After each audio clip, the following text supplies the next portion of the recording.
Why do we all work? Those who are working here, why do you all work? Do you work to earn money? Secondly, do you work to earn money and happiness? Or third, do you work for happiness? Yes? Why do you all work? For money and happiness, or for happiness only? Yes? Anyone? Money and happiness. Okay, those who work just for money, can you raise your hands? Just for money? Nobody. Money and happiness? Okay. Only for happiness?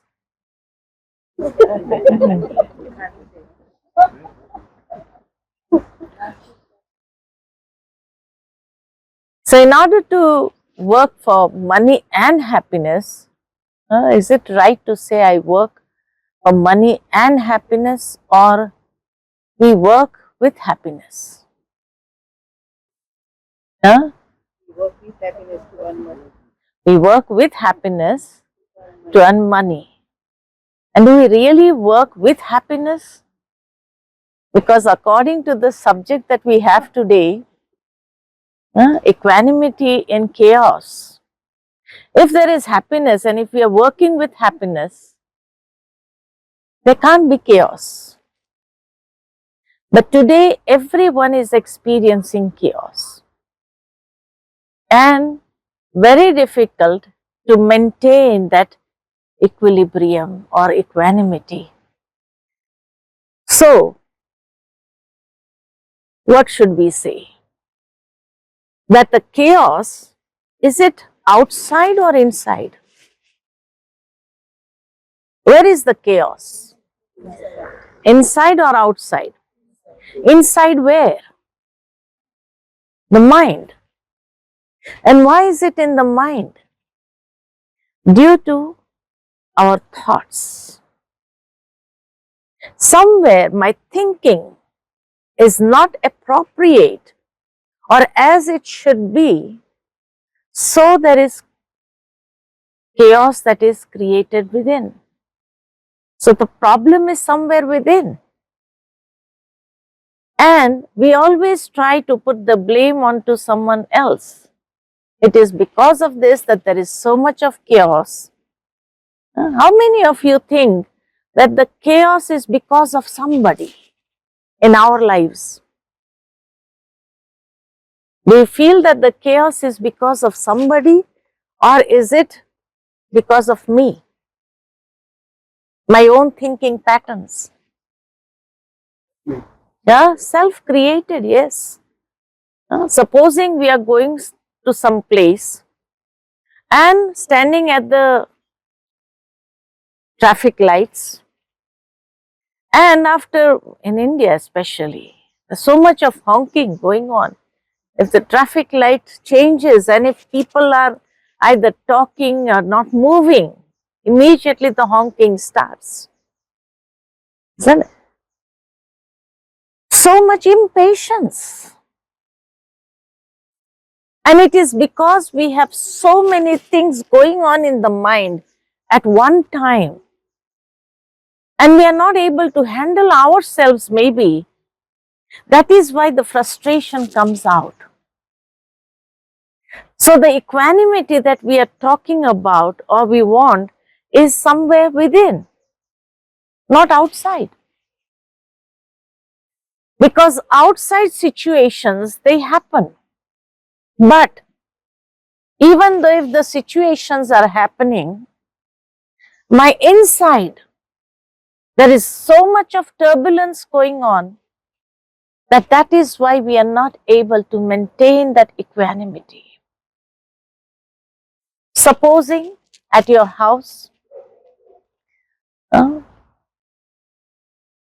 husband is working, he leaves every day from work 5 o'clock, reaches by 5:30 at home, and one day is not home by 5:30, 6 o'clock.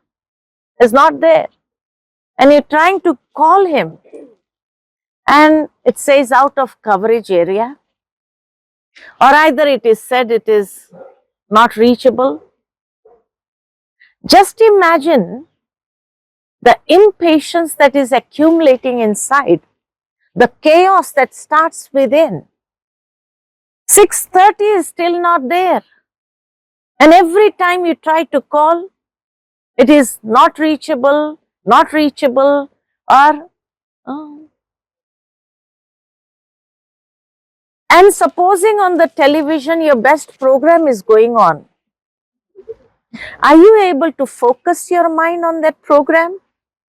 No. The impatience is increasing. We try to call 10 people here and there.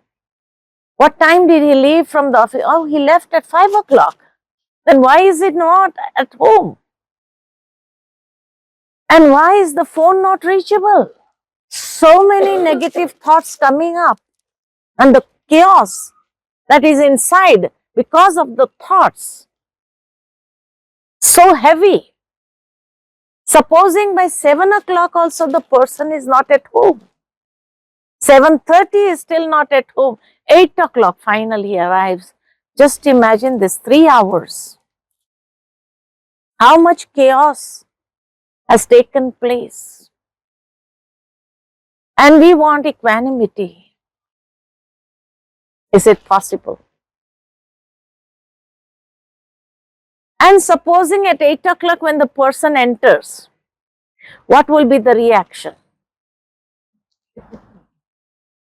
What will be the reaction? Positive, or all that frustration which has accumulated would just burst? And then, what will be the vibrations of the home? Chaos or peaceful? Who is responsible for all that chaotic vibrations? Who is responsible? We ourselves. But hardly we realize that. And every time we have so many questions for somebody, why the phone was not working, we called you so many times, the phone was discharged completely. So it was not reachable. And then, what do we say? हमें life में कितना adjust करना पड़ता है? How much do we have to adjust? Are we adjusting or others adjusting? Who is adjusting? Are we adjusting with others? Are we adjusting in the homes?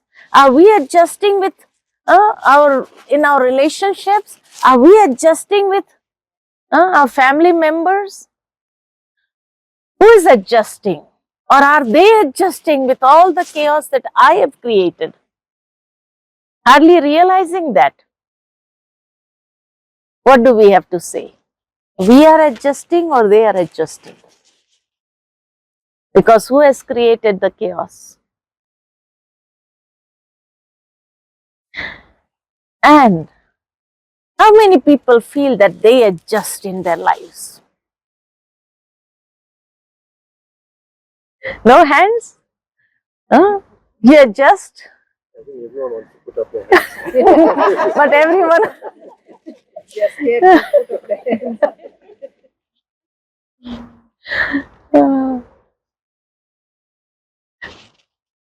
So, this is why we know the problem, and the problem is not somewhere outside, the problem is created by us. Because of our thought processes, the problem is within, not outside. And not only that, but we are not trying to bring that equanimity or make the problem, rule out that problem by adjusting from here in our thoughts. We are not able to calm down our thoughts at that time. And that is why there is no equanimity in our lives. And then we always consider someone or the other responsible for whatever is taking place, whether it is in relationships, whether it is in family, whether it is in society, anywhere. And that is why we find that in today's world, because of this chaotic problem that is created by human beings themselves, they have lot of problems in their relationships, and therefore the relationships are also breaking. And nobody is trying to take up the responsibility of whatever the chaotic conditions is created, but we always try to blame others because of this person, because of that person, because of him or because of her. Everything is, my life is completely chaotic. Somewhere I need to understand within myself. And this is where actually I was thinking upon, after looking at the topic, I was thinking upon Bhagwad Gita. And in the second chapter of Bhagwad Gita, it is said that amongst all the dual experiences of life, whether it is pleasure or pain, whether it is happiness or sorrow, whether it is fame or defamation, whatever, these are part of life that comes up. But when they all come up, how should I create my state of mind according to what? Beautiful example that is given in Bhagwad Gita, second chapter, that just as a water does not have a shape of its own, but according to the vessel you take, the form of the water is going to be created. If you put the water in a vessel, maybe a pot, it is going to take the shape of a pot. If you take the water and put it in a bottle, it is going to take the shape of a bottle. Whatever mold you take, the water will take its shape. Similarly, our mental state does not have its own shape, but according to the mold that I give for my thoughts, my thinking process will get into that shape and I will start thinking in that manner. And the chaos then begins from it. And then if we want to be calm, be silent, still, it is impossible for me. Why? Because the mold that I have given to my thoughts is completely negative. So many negative thoughts are arising. And when all these negative thoughts are arising, how can I be in a state of equanimity? The second chapter, God speaks about equanimity. Maintaining that state of mind, that stable state of mind. And he says to Arjuna that you have to fight the war. You have to fight this battle. But at the same time, you have to keep your mind peaceful.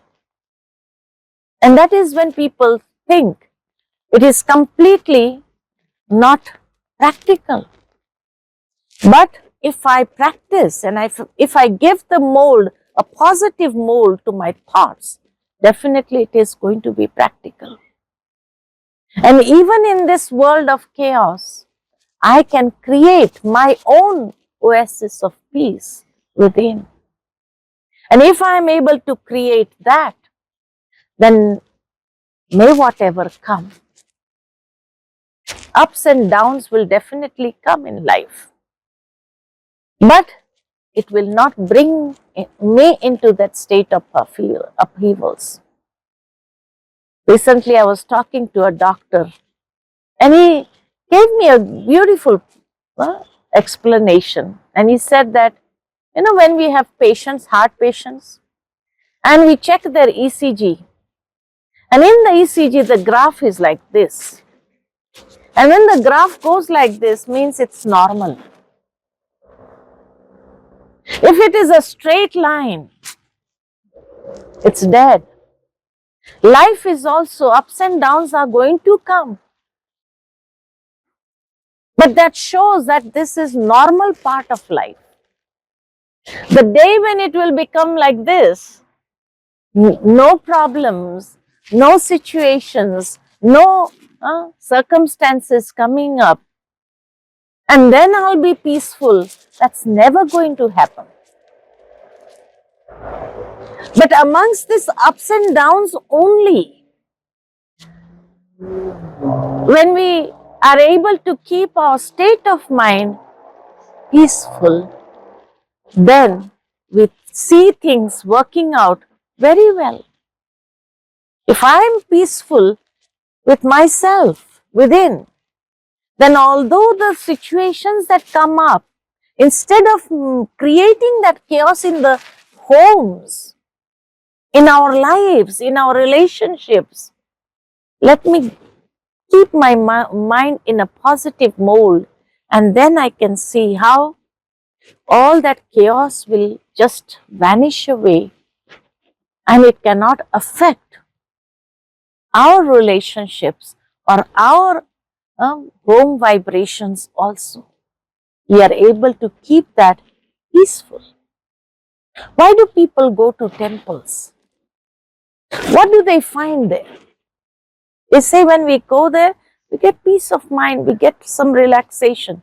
So that means the whole day when people have been coming and going and they have been just having positive thoughts, they have created that atmosphere,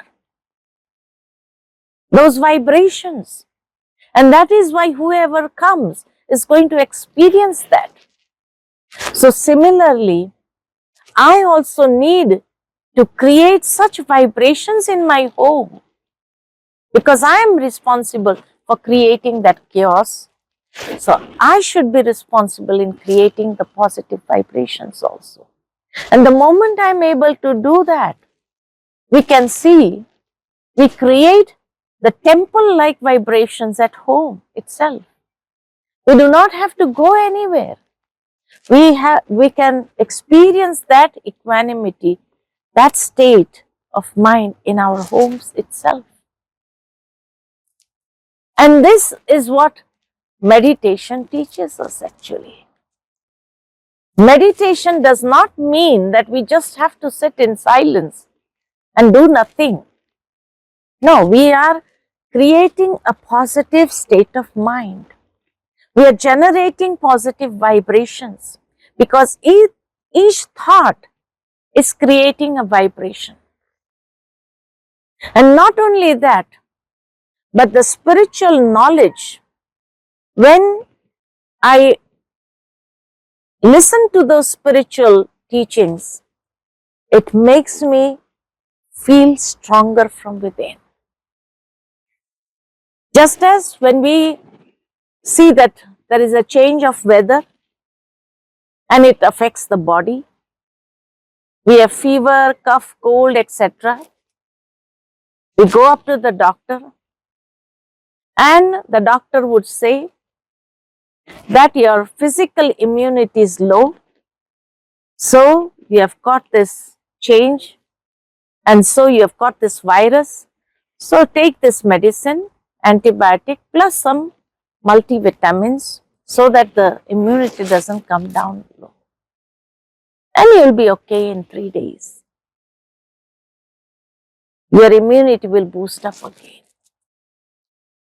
As soon as even cough, cold, fever comes, we immediately do not want to prolong that. But when such situations, so much chaos is happening in our life, we are continuing with that, not realizing why this is happening. It is happening because my spiritual immunity has come down. Just as when the physical immunity comes down, is low, the body starts reacting. Cough, cold, fever, etc. Similarly, when the spiritual immunity is low, my mind starts reacting. Small things irritate me. Small things upset me. Small things make me come into the state of anger, etc. All this is because I've never thought about enhancing my spiritual immunity. Nobody ever told me. How can I enhance my spiritual immunity? And we all know, understand, seeing the world, that day by day, are problems going to increase or decrease? Increase. Stress is going to increase, decrease. Increase. Situations going to increase, decrease. So just imagine how much mental immunity I should have to face all those adverse times. And if I don't have them, it breaks a person from within. And that is why the person lands up in depression. Or either very hyper stressed. And that also brings down a breakdown inside his life. And because when people do not understand that, it affects their relationships and at every phase of their life.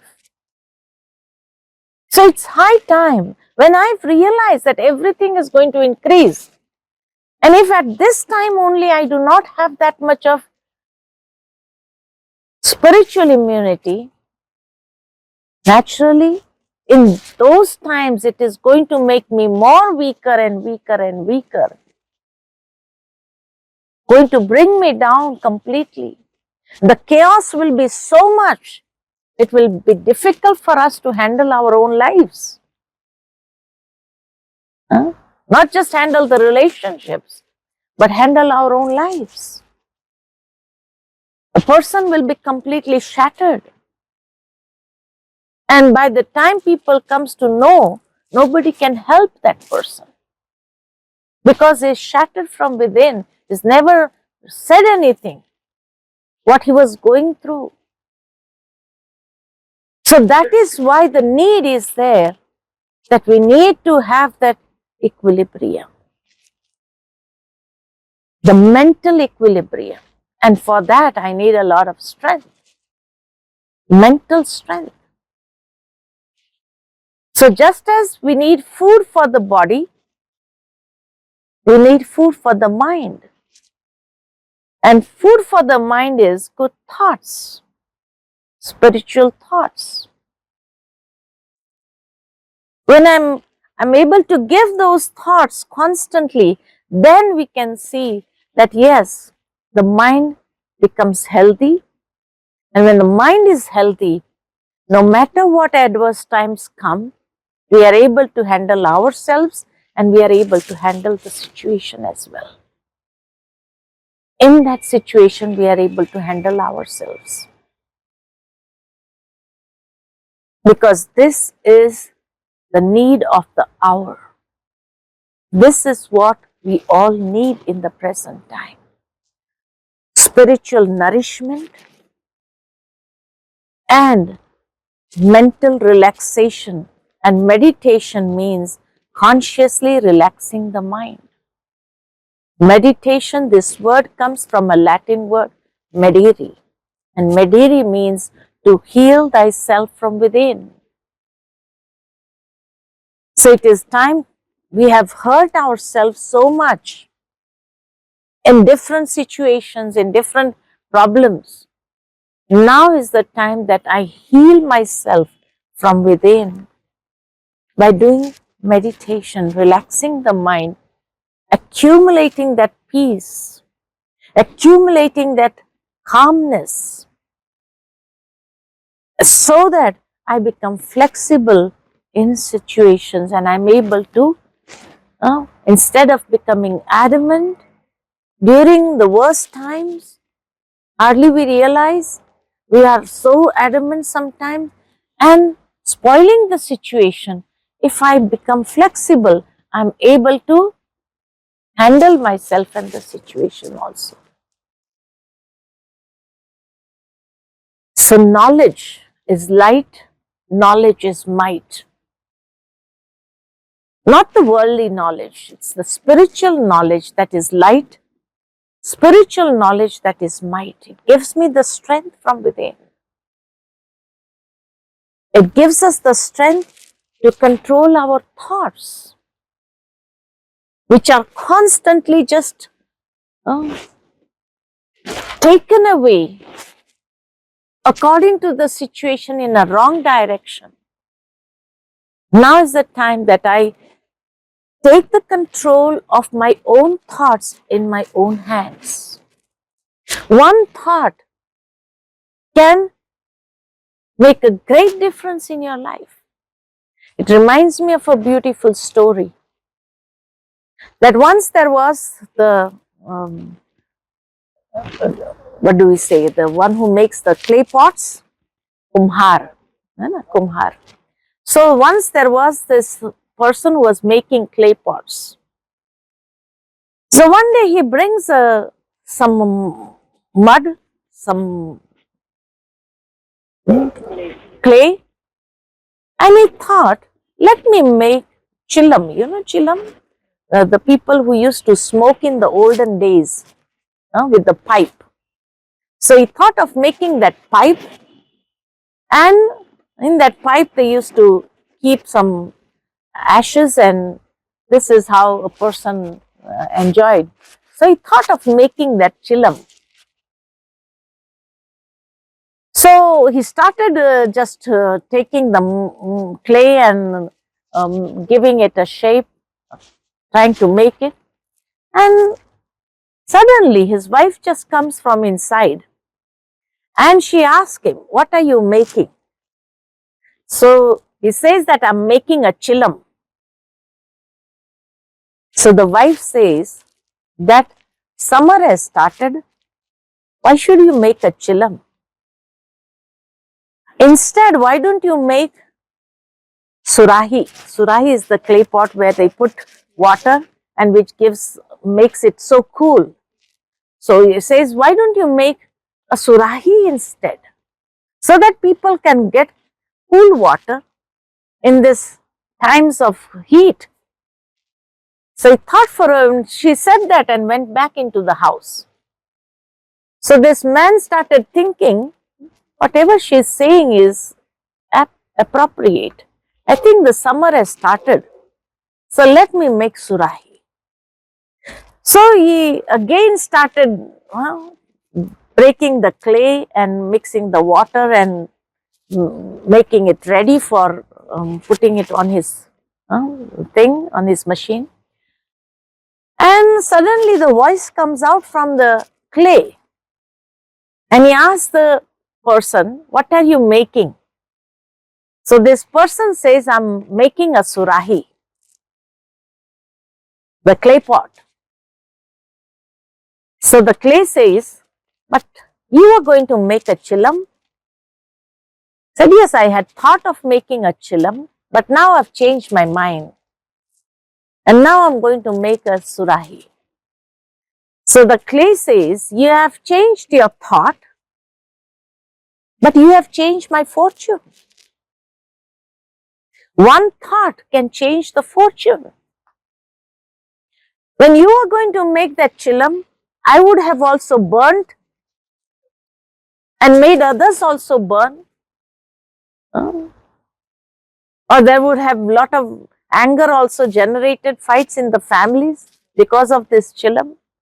But now that you are making a surahi, I would also remain cool and give coolness to others also.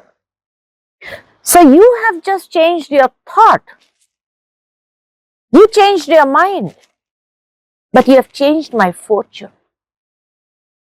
One thought can change everything. One thought can create chaos.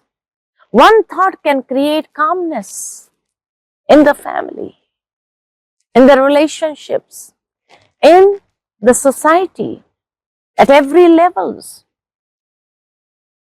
So this is why the need of the hour is that I bring that calmness within and bring calmness in the atmosphere around me, create such an aura and allow the mind to radiate positive thoughts, the calm vibrations in the house, and we can see a great difference in whatever is going to happen, right? So this is what the need of the hour is. So we have not just kept this program for warming of the house, but together with warming of the house, we need to warm up in our lives, bring about an awakening from within, awaken the self. And it's time to just look at ourselves inside and see whether there is chaos inside or not. If there is chaos, I need to just nullify that and bring peace from within. Allow that to radiate. Okay? Any questions? Otherwise, we'll have some meditation. You are all ready for the meditation? Just sit relaxed.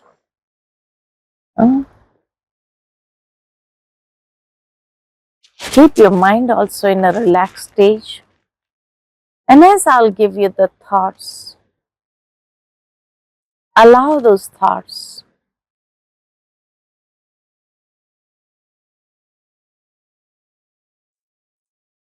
with the feelings attached to it.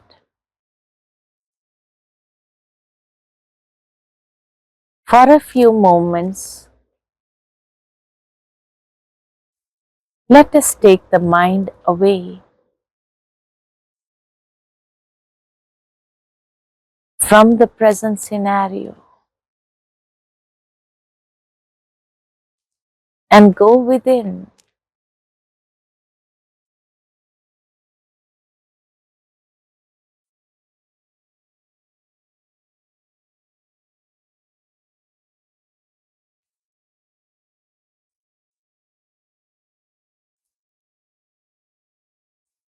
With my mind's eye, I visualize myself as the being in the body.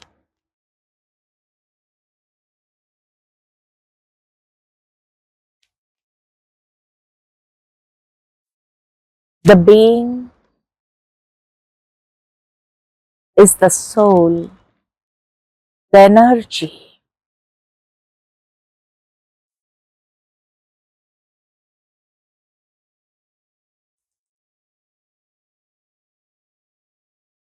The life force.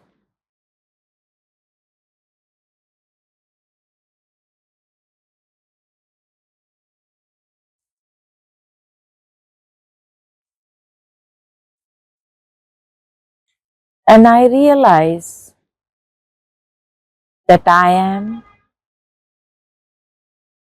a peaceful being. Peace is my true nature.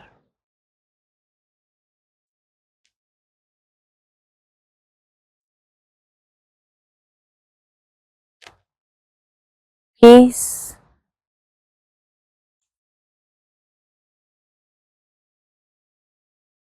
is within me. I am peaceful. This is my true identity.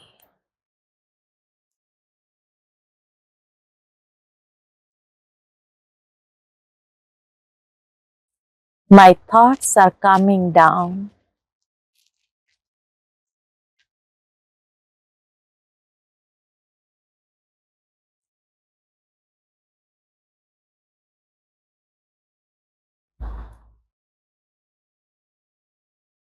I am relaxed with myself.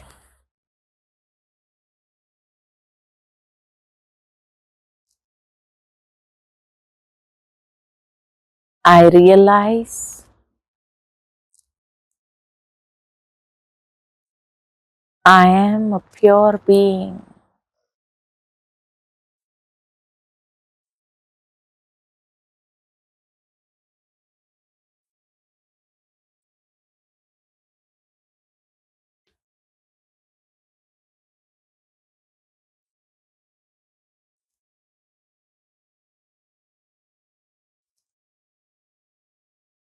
As I radiate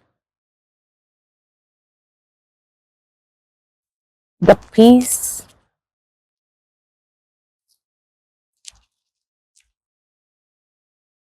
and pure vibrations,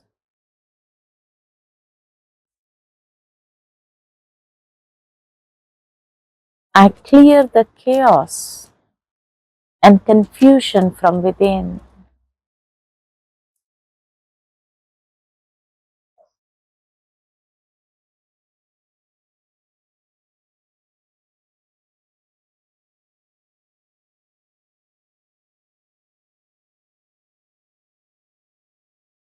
Let the vibrations of peace radiate,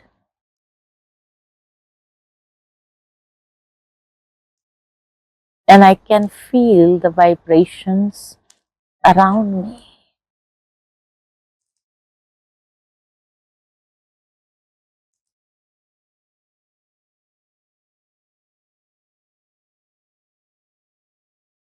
I recharge my soul battery by connecting myself with the Supreme Being, who's the power bank.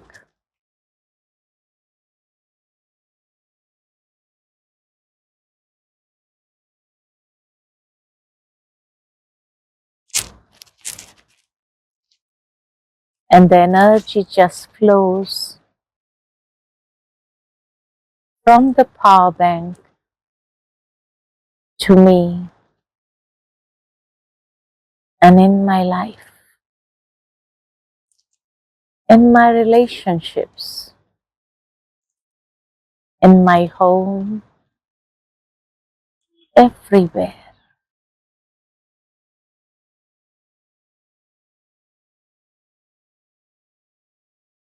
Om Shanti, Shanti, Shanti.